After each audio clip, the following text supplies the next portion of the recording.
যাবে সাইডে সাইডে, দারুণ ফিলিং, দারুণ অসাধারণ। এখানের ভিউটা লক্ষ্য করো, জায়গাটা বেশ সুন্দর, বেশ মনোরম। উপরে ওই মাঝের স্পেসটাতে দারুণ না? ভালো ইলিশ মাছের জন্যই হোক আর ভালো নদীর পাড়ের দৃশ্যের জন্যই হোক, যেই দুটো কারণের জন্যই আমরা বেরিয়ে পড়লাম আজকে ডায়মন্ড হারবারের উদ্দেশ্যে। এখন ঘড়িতে বাজে 9:40, আর একটু সকাল বেরোনো উচিত ছিল। তো দেখি কখন পৌঁছাই। মেঘের অবস্থা এরকম, রাস্তায় কতবার ভিজিতে হয় কি জানি। এখন যখন তখন বৃষ্টি নামাচ্ছে। এখান থেকে ডায়মন্ড হারবারের দূরত্ব হচ্ছে 70 কিলোমিটার মোটামুটি। তো দুটো রুট আছে, এই রুটটাতে মনে হয় 64 কিমির মতো দেখাচ্ছে। মেঘটা পুরো কালো করে এসছে। যে এই ডায়মন্ড হারবারের প্ল্যানটা করার পর থেকে আমার কালকে মোটামুটি 1 থেকে 1.5 ঘন্টা গেছে পুরো ভালো ইলিশ মাছ কীভাবে নিতে হয় সেটা ইউটিউবে ভিডিও দেখতে দেখতে।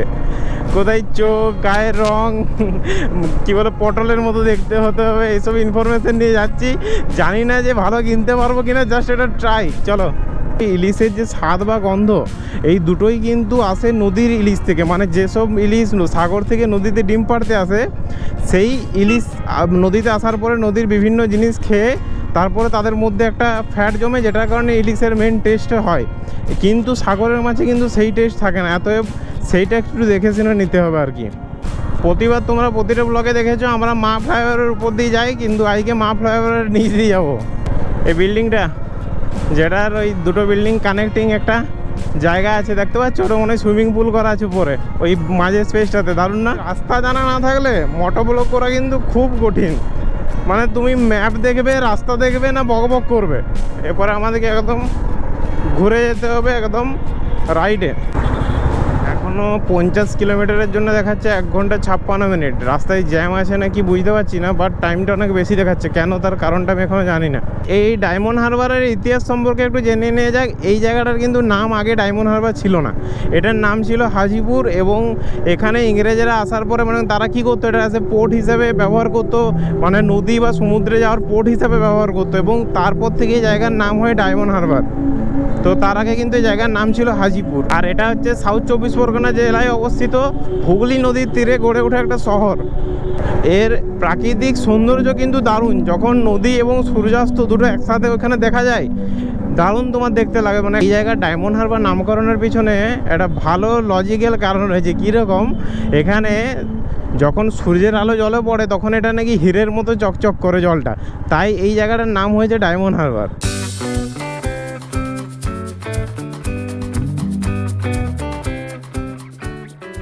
রাস্তায় শুধু সিগন্যাল খাচ্ছি আর দাঁড়াচ্ছি, কোনো ফ্রি স্ট্রেচ পাচ্ছি না। একটা ফ্রি স্ট্রেচ পেলেই ব্যাস অনেকটা টাইম কিন্তু মেকআপ করা যাবে। এবং এইরকম করে রাইড করতে ভালোও লাগে না, আর না ভালো হয় মোটো ব্লগিং।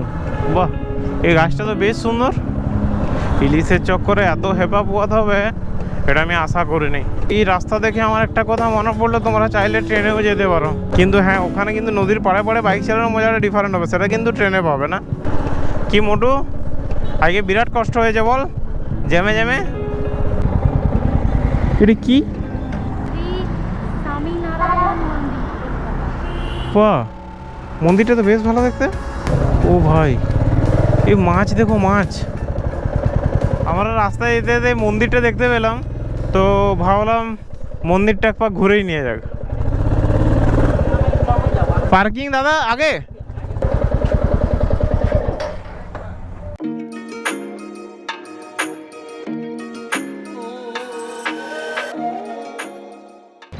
এই মন্দিরটা এত সুন্দর দেখতে, মানে সিরিয়াসলি বলছি, আমরা ডায়মন্ড হারবার যাওয়ার পথে যে এত সুন্দর একটা জিনিস দেখতে পাবো সেটা কিন্তু কোনোভাবেই আশা করিনি। Unexpected totally. মন্দিরটার কারুকার্য জাস্ট নেক্সট লেভেল। এই দেখো, দারুণ, অসাধারণ। চারদিকে সৌন্দর্য দেখেছো? মন্দিরটার ভেতরটা, মানে আমরা যখন প্রবেশ করলাম মন্দিরে তখন হচ্ছিল মন্দিরে আরতি। ভিতরে কিন্তু ফটোগ্রাফি একদমই অ্যালাউ ছিল না, যার কারণে ভিতরটা আমি দেখাতে একদমই পারলাম না। শ্রী স্বামীনারায়ণ মন্দির, কলকাতা এই মন্দিরের নাম। এখন আমরা রয়েছি কৃষ্ণপুরে। ও ভাই, ধুলা, জ্যাম। যাক মেঘটা আছে, রোদ নেই। এখন বৃষ্টি নামিয়ে দিলে বেশি বলবো না, নাহলে এক্ষুনি বৃষ্টি নামিয়ে দেবে।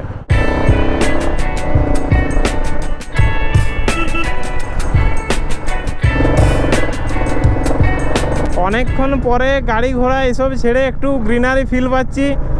দেখে চোখেরও শান্তি লাগছে।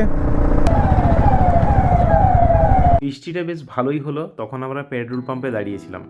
কিন্তু বাড়িতে এসে দেখি এরপর থেকে আমার ভিডিওর একটা অডিও রেকর্ড হয়নি, এবং সেটা হয়তো সেই মিডিয়াম মোডের কোনো ইস্যুর কারণে হয়েছে, যেটা আমি সাপোর্টের সঙ্গে কথা বলবো।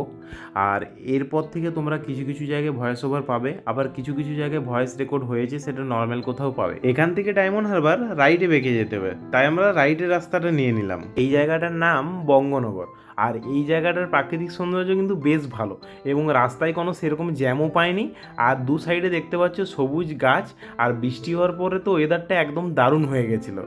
এখানে একবার দাঁড়িয়ে পড়লাম গাড়ির হাওয়া চেক করানোর জন্য। আর এখান থেকে ডায়মন্ড হারবারের নদীটার দূরত্ব হচ্ছে 5 কিলোমিটার। ফাইনালি আমরা অনেক স্ট্রাগল করে, অনেক জ্যাম ফেস করে পৌঁছে গেলাম ডায়মন্ড হারবারে। আর এখানের এই বিউটিটা কিন্তু সব পরিশ্রম ভুলিয়ে দিল। দেখতে পাচ্ছ তোমরা, লিটারেলি সমুদ্রের মতো তোমার দেখতে লাগবে, কারণ ওই পাড়টা দেখাই যায় না। এখানে গঙ্গাটা এতটা চওড়া যে ওই পারে যে হলদিয়াটা, সেটা কয়েকটা চিমনি শুধু দেখা যায় দূর থেকে।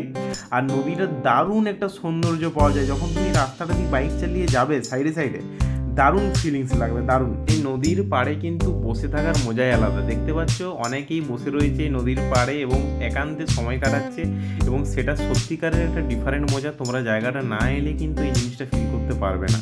আর এখানের ভিউটা লক্ষ্য করো, দেখতে পাচ্ছ একদম দারুণ লাগছে। আর ওই যে দেখতে পাচ্ছ ওই দূরে দূরে দেখো কতগুলো ছোট ছোট জাহাজ বেরিয়ে যাচ্ছে।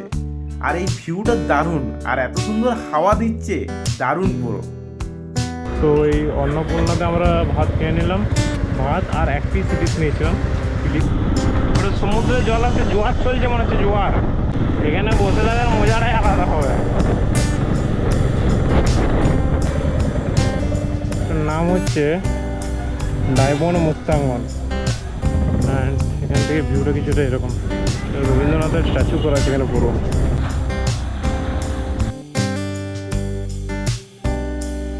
এখন আমরা যাচ্ছি ডায়মন্ড হারবারের যে পিকনিক স্পট আছে সেখানে।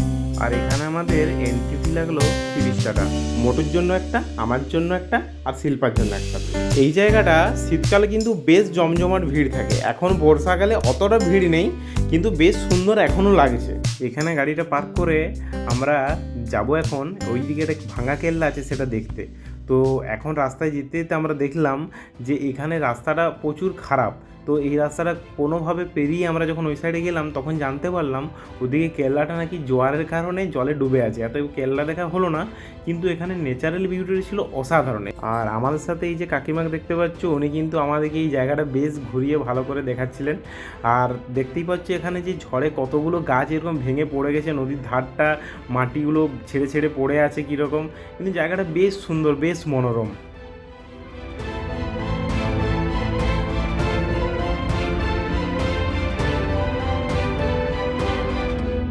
এই কাকিমা আমাদের কাছে কিছু হেল্প চাইলেন, তো আমরা আমাদের সাধ্যমতো কিছু হেল্প করলাম। আর এরপর আমরা বেরিয়ে পড়লাম নগেন্দ্র মাছের বাজারের উদ্দেশ্যে, যেখানে খুব ভালো ভালো মাছ পাওয়া যায়, এবং এটা একটা বেশ বড় মাছের বাজার।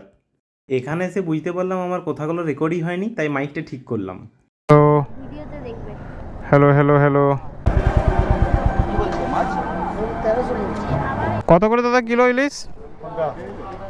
22, 32, 1600, 1500, 1800। হ্যাঁ একটা কাটা, ওটা ডিমও আছে। কাটবো, তুমি নেবে ডিম না হলে? না না ওটা বলিনি, ডিম নেই, ডিম নেই, ভালো না, ডিম নেই।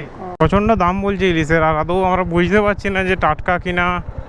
অনেকেই অনেক কথা বলছে, কিন্তু কোনো কিছুই তো শিওর নয় ছিল।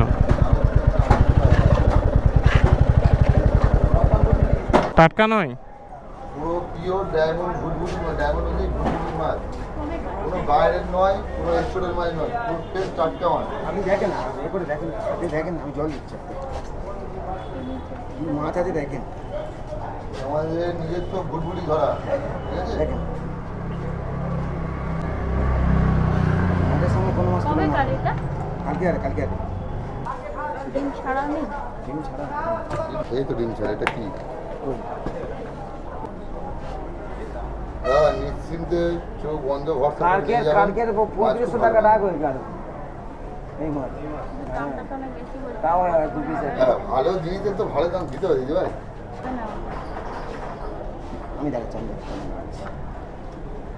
ওরম ভাবে কেউ দেখে না মাছ এখনো লালা কাটবে দেখে জানি লালা দেখে ভালো হবে সাদা হয়ে যাবে। পুরো কালো কানকো। আর তো কান কালো দেখে কি করবে দাদা, মাছের কোয়ালিটিটা আচ্ছা হওয়া দরকার না। কি বলুন তো, আগেও এরকম অনেক মাছ নিয়েছি তো, নিয়ে পরে ঘরে যেয়ে দেখেছি টেস্ট নেই, একদম ফালতু খেতে। আপনি অনেক জায়গায় নিয়ে গেছে ঠকে কিন্তু আমার কাছে যাবে ঠকে। আমরা একটা কার্ড দিচ্ছি, মেয়েকে বাড়িতে গিয়ে খেয়ে আর ফোন করবেন এই মাছ খারাপ হয়েছে কি ভালো হয়েছে। আমার কাছে ঠকেছেন, আমার কাছে আরেকবার ঠকুন না। নেহাতি ঠকার অ্যামাউন্টটা তো কম নয়, অনেকটা টাকা। কান দেখতে হবে না, একদম ফ্রেশ মাছ আছে। আরে কালার দেখলে বুঝতে পারছেন না দাদা ভাই, কালারটা দেখুন একদম কাঁচা মাছ আছে, সবে বরফ বরফ দেবো কাঁচা মাছ থাকবে দেখে নাই কত করে একদম 2800 টাকা দাম আছে। হুম, আপনি বিশ্বাস করেন না, একটা মাছ নিয়ে যান। এই দোকানটা থেকে আমরা একটা মাছ নিলাম। তো এখানে বরফ দিয়ে প্যাক হয়ে গেছে অলরেডি মাছ, আর এটা হচ্ছে কার্ড। তো দাদারা এটা বলেছে যে মাছ যদি টেস্ট খারাপ হয় ফুল টাকা রিটার্ন, একদম ফুল টাকা রিটার্ন হবে পুরো যদি মাছ খারাপ হয়। এটা ঠিক আছে, এটা বাইরের মাইনা স্টোর পুরানো মাছগুলো নয়, খুব টাটকা এই ডায়মন্ড নদীর ভুটভুটি ধরা মাছ, আচ্ছা পিওর। এটা এর মধ্যে কোনো মানে ডুপ্লিসিটি কোনো কারবার নেই, ঠিক আছে। ঠিক আছে, এই কার্ড রইলো আমার কাছে। অবশ্যই আমি খেয়ে ভালো লাগলো জানাবো, ভালো মন্দটা খারাপ লাগলো জানাবো। ভালো মন্দটা এবার জানাবেন, খারাপ লাগলে আপনাদের দায়িত্ব কি, আমি কিছু বলবো না, কিন্তু আপনাদের দায়িত্ব কি করা সেটা আপনারা করবেন। সেটা আমরা কথা দিচ্ছি না, শুধু মাছ আমরা বিক্রি করি না, আমরা বলবেন যে দেওয়ানো খারাপ কিছু না। হয়েছে, হ্যাঁ। আপনি যখন আসবেন তখন আমাদের দোকানে এতক্ষণ যেগুলো শুনলে সেগুলো ছিল বিজনেস রিলেটেড কথাবার্তা। এরপরে চলে আসি মাছটার অ্যাকচুয়াল রিভিউতে। সত্যি কথা বলছি, মাছটার পেটের অংশটা থেকে এত বাজে গন্ধ আসছিল যে পেটের অংশটা পুরো কেটে ফেলে দিতে হয়েছে।